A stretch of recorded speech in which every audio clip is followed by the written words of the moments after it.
ASEAN Philippines 2026 updates mula sa Bombo Radio Philippines. Fully digitalized. Fast Paradyo Bombo! Samantala, ito hong paglago ng turismo sa pagitan ho ng India at Association of Southeast Asian Nation, itinampok ko sa ministerial meeting ngayong araw. May buong detalye dyan ang Star FM Cebu.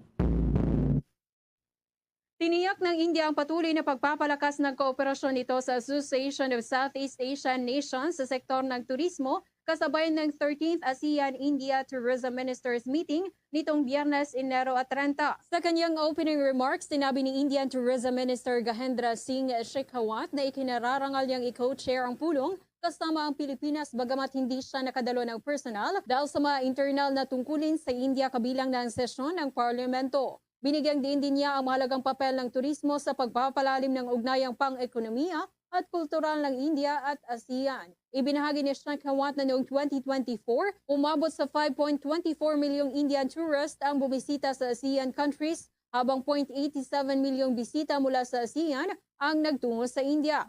Nagpatuloy pa niya ang paglago noong nakaraang taon kung saan naitala pa lamang noong Enero ang 5.2 milyong Indian travelers at 0.81 milyong ASEAN visitors. Karamihan sa mga biyahero ay nasa edad 25 hanggang 35 anyos at naglalakbay para sa leisure, negosyo, edukasyon at medical tourism. Binigyan din ng ministro ang malaking potensyal ng youth at experience-oriented tourism bilang susi sa mas matibay na kooperasyon. Bilang tugon, naglaan ang India ng $5 million para sa ASEAN-India Tourism Work Plan 2023-2027 at nagsagawa ng mga inisyatiba tulad ng Travel Bazaar 2025 sa Jaipur, International Tourism Mart 2025 sa Sikkim, at ang kauna-unahang ASEAN-India Cruise Dialogue. Ayon kay Shekhawat, inaasahang lalo pang lalakas ang turismo at kolaborasyon ng India at ASEAN sa mga susunod na taon na magbubukas ng mas maraming oportunidad para sa napapanatiling paglago ng industriya